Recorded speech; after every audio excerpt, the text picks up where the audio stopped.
Info for patient. Sir, अगर ज़ख़म की जगह से लाली, सोजन या पानी निकले तो क्या करें? इसका मतलब ये है कि वो ज़ख़म ख़राब होना शुरू हो गया, ठीक है।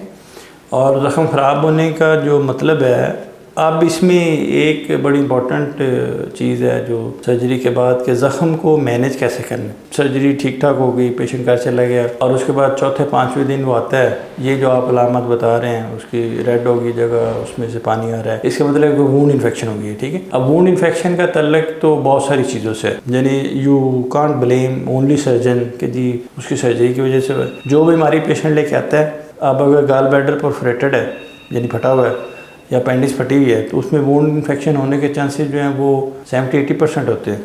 बीमारी की अपनी नोयत के मुताबिक भी वूंड की इन्फेक्शन होती है। थिएटर के प्रोटोकॉल हैं, सर्जन के फैक्टर्स हैं, फिर उसका पेशेंट के अपने फैक्टर्स हैं। यानी आप घर में जब ड्रेसिंग चेंज कर रहे हैं तो ड्रेसिंग एक प्रॉपर स्टरलाइज्ड जो लफ्ज़ हम बोलते हैं उस तरीके से होनी चाहिए। यानी जिसने ड्रेसिंग चेंज करनी है वो उसने प्रॉपर ग्लव्स पहने हों, उस जगह को बिल्कुल नीट एंड क्लीन करे और फिर पूरे ध्यान से उसको करे। कोई चीज़ जो डर्टी चीज़ है वो उसको टच ना हो। तो वो आप घर जाके उस ज़ख़म पे इन्फेक्शन इंट्रोड्यूस भी कर सकते हैं कि पहले हॉस्पिटल में ठीक था, घर जाके वो वूंड इन्फेक्ट हो गया, तो उसमें जो ड्रेसर या घर का मेंबर ड्रेसिंग कर रहा है उसकी गलती है। कुछ पेशेंट फैक्टर्स ऐसे भी हैं, डायबिटिक पेशेंट्स हैं, अगर शुगर अनकंट्रोल्ड है तो शुगर अनकंट्रोल्ड जो है वूंड इन्फेक्शन ज़्यादा काज करती है। जिस तरह बहुत सारे पेशेंट कहते हैं जी मैं इसलिए डर रहा था या डर रही थी कि मुझे शुगर है तो कहीं ज़ख़म ख़राब ना हो जाए, लेकिन उसमें अपना एक तरीका होता है कि शुगर को आपने कंट्रोल करना है, नीट क्लीन सर्जरी करनी है और फिर बाद में पेशेंट को बताना है कि आपने शुगर कंट्रोल रखनी है।